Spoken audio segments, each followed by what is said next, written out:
interpret the world around us? Do we really trust what we see? In this series, experience visual and audio illusions, sensory puzzles, and brain tricks from the worlds of art, science, nature, and psychology, and learn why they baffle our senses. Let's explore how our mind works. There are so many different tastes and flavors: sweet, sour, salty. Our tongue can encounter so many different types of food, especially if we're adventurous. Taste cells in our mouth and throat form taste buds. These isolated taste buds are scattered on the surface of our palate and our throat. On our tongue, they are grouped in special structures called papillae. These are mushroom-shaped structures in the front of the tongue. But how we taste things is not limited to just the powers of our tongue. There are 3 nerves that bring taste messages to the brainstem. These are the facial nerve, the hypoglossal nerve, and the glossopharyngeal nerve. They all combine their signals in areas of the brainstem and join messages from our sense of smell to give the sensation of flavor. The molecules in the food we eat move through the back of our throat up to the olfactory nerve endings in the roof of our nose. The molecules bind to them and send a signal to the olfactory bulb to send smell messages to 2 specific parts of the brain. These are the section of the temporal lobe involved in memory and the section of the temporal lobe involved in speech. Since we have to be aware of what we are putting in our mouths, the taste, smell, and trigeminal messages meet in a part of the brain called the insula. The insula identifies what the flavor is. However, that is not enough. Aside from that, we also need to react emotionally to what we have tasted. Do we like it? Is it bad for us? Should we keep enjoying it, or should we spit it out? So, the flavor messages go to the emotional centers in the temporal lobe and cingulate gyrus. Then, the flavor messages go to the orbitofrontal cortex in the frontal lobe of the brain, which is right above our eyes. This part of the brain evaluates our experience and chooses among different alternatives. Both our sense of smell and taste belong to our chemical sensing system, or chemosensation. This process of smelling and tasting begins as early as when the substances around us release molecules and stimulate special nerve cells in the nose, mouth, or throat. So our taste process can start as early as when we smell the food that's cooking in the kitchen, or when it's heating up in the oven. Olfactory cells or smell nerves are stimulated by all the odors that surround us. The fragrance of a flower, or the smell of cheese on a pizza. When they reach the nerve cells high up in the nose, they go up directly to the brain. You know those small bumps in our tongues? Those contain taste buds that send information to nerve fibers that send messages to our brain. The next time you have a meal, consider how many parts of your body and system are at work. Fact: women actually have a keener sense of smell compared to men. This might mean they also have a better sense of taste, too.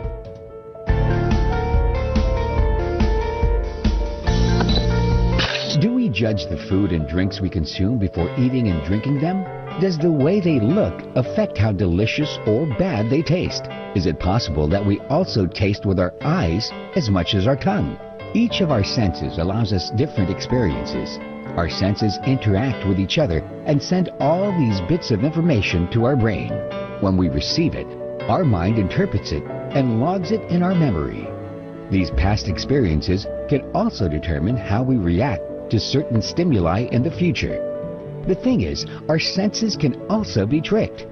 And this includes our sense of taste. Things can taste different when the other senses fail to gather data and send information to the brain. Our mind can have a preconceived notion about the food we are about to eat. So, depending on what our senses receive, our mind will determine if food will taste good or not, even before we put it in our mouths. While it might be possible to overcome this preconceived judgment, it is hard to argue with your brain. However, we can try to determine what our sense of taste will prefer without the presence of another sense. Our sense of sight. We can do this through a blind taste test. You see, our mind recognizes food based on what we have already consumed in the past. If we had good experiences with certain types of food, we will most likely think it looks good. This also goes for food we've had bad experiences with. In the case of food that we have not tried yet, our mind will associate it with something similar to what we have experienced already. When we judge the appearance of food, we consider a lot of things. Does the food look dry when it's supposed to be moist? Are there insects flying around it? Does it have a particular ingredient you cannot stand or are not fond of? Appearance is one thing we consider, but another factor is how hungry we are. When we are in a state of great hunger, the body's need for nourishment will make you neglect other things and tell you to just eat. It will even make the food seem more appealing in terms of how it looks and how it tastes. Blind taste tests minimize all the distractions that an eater can possibly encounter. Its goal is to make the tasters judge a piece of food or beverage without prejudice. These blind taste tests help gather information about how good a food or beverage item is. Many companies make use of these blind taste tests to assess their products and find ways to improve them. At least blind taste tests minimize bias, prejudgment, and the influence of other senses. You can actually try your own blind taste test at home with your friends. Just get similar food or beverage items, find a blindfold, and begin testing. Try to note your initial preferences before you do the experiment. Fact: many smells are heavier than air and can only be smelled at ground level.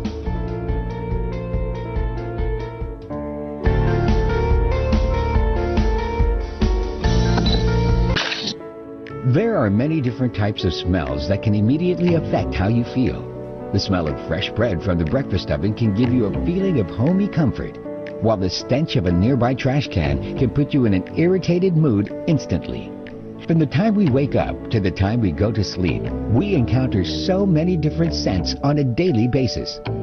Every type of smell, with different sizes and shapes of molecules, stimulate an electrical discharge to send information to olfactory lobes in our brain. Here, the smell we encounter is registered and interpreted. Believe it or not, we smell everything we consume, either through our nostrils or the rear access to the nasal opening at the back of our throat. Examples of food that depend on aroma are roast beef, salmon, and cabbage. When you eat any of these foods, try to hold your nose before putting the food near your mouth. Then, place the food on your tongue. You'll realize that they are all tasteless. Once you inhale through your nose, though, its taste will return. This is an example of how the combination of smell and taste allow you to enjoy flavor. One experiment was done by a mock hypnotizer who showed a red and green apple to the subject before blindfolding him. He was told to pinch his nose and taste one piece of the fruit and guess from which apple it came from. However, the performer gives the subject a slice of a potato. Not only was the subject able to guess correctly, he swallowed the potato thinking it was an apple. The taste of an apple can also be used to show how smell affects taste by holding a pear beneath your nostrils while eating the apple. Here's another experiment you can do. You can get your friends and try to make them smell the soap they use, even without making them smell any soap at all.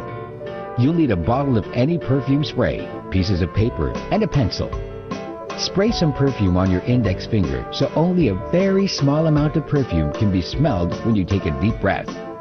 Now, ask your friends to have them write down the name of the soap they use regularly. Then, ask them to close their eyes and recite the name of the soap mentally without stopping, while simultaneously taking deep breaths in and out while concentrating on the smell of the soap. Now, take some paper with your perfumed index finger on top of it and bring it closer and closer to each volunteer, asking if they smell their brand of soap. You will find that when they get a whiff of your finger from breathing in, they will actually smell the soap they are thinking of.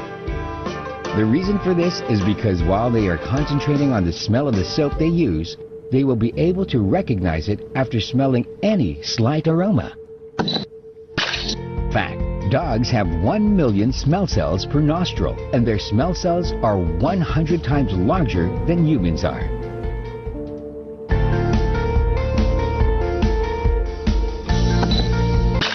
have discussed how smelling affects our sense of taste, but how about tasting things without smelling them? There is a condition that refers to the loss of one's ability to perceive smell. This is called anosmia. Our sense of smell originates from the olfactory nerves at the base of our brain's frontal lobes. Therefore, an unfortunate brain injury can be equivalent to damage in areas connected to smell perception. In fact, this can happen without any physical damage to our nose. People with anosmia will definitely experience a reduction in their taste. Sometimes, though, they might still be able to detect the taste of salty, sour, sweet, and bitter foods because these senses are perceived by receptors in the tongue. Here's an experiment you can do with your friends. Prepare 6 small paper bags. 6 small scoops of jelly beans in 3 different flavors. In this case, let's make it lemon, grape, and cherry. Using the marking pen, label the bags as either taste or smell bags. Write Taste 1, Taste 2, and Taste 3 on the 3 bags, and Smell 1, Smell 2, and Smell 3 on the 3 other bags. Now divide the jelly beans in different bags so that there is a taste bag and a smell bag for each of the 3 flavors.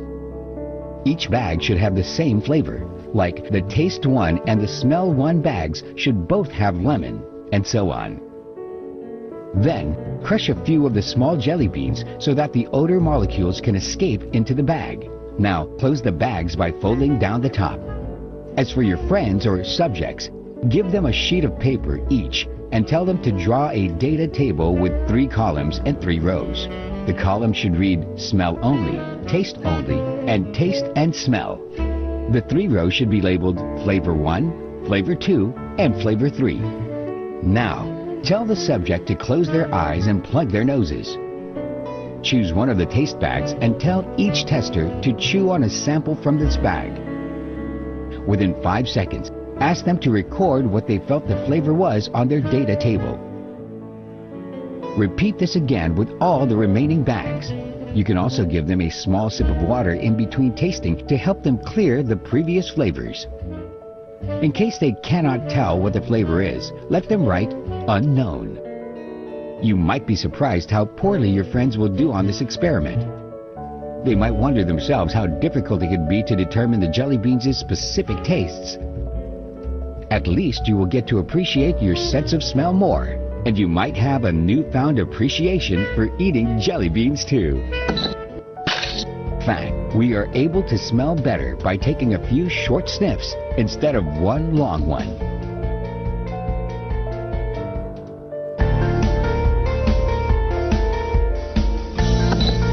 We are so familiar with our tongue and its movements that we think we would know if there was a slightest touch done to it, especially considering that the tongue is a very sensitive organ. Don't be so sure though. An experiment called the butcher's tongue illusion was done, which is similar to the experiment rubber hand illusion. In the rubber hand illusion, a subject puts their hand out of sight and stares at a fake hand positioned on a table in front of them, as if it were their own hand.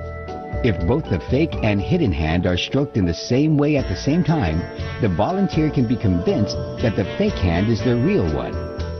This experiment was applied to the tongue to see if it would respond in the same way. Chef Charles Michael, one of the people behind the experiment, found it interesting to evaluate if out-of-body stimulation would work on the tongue.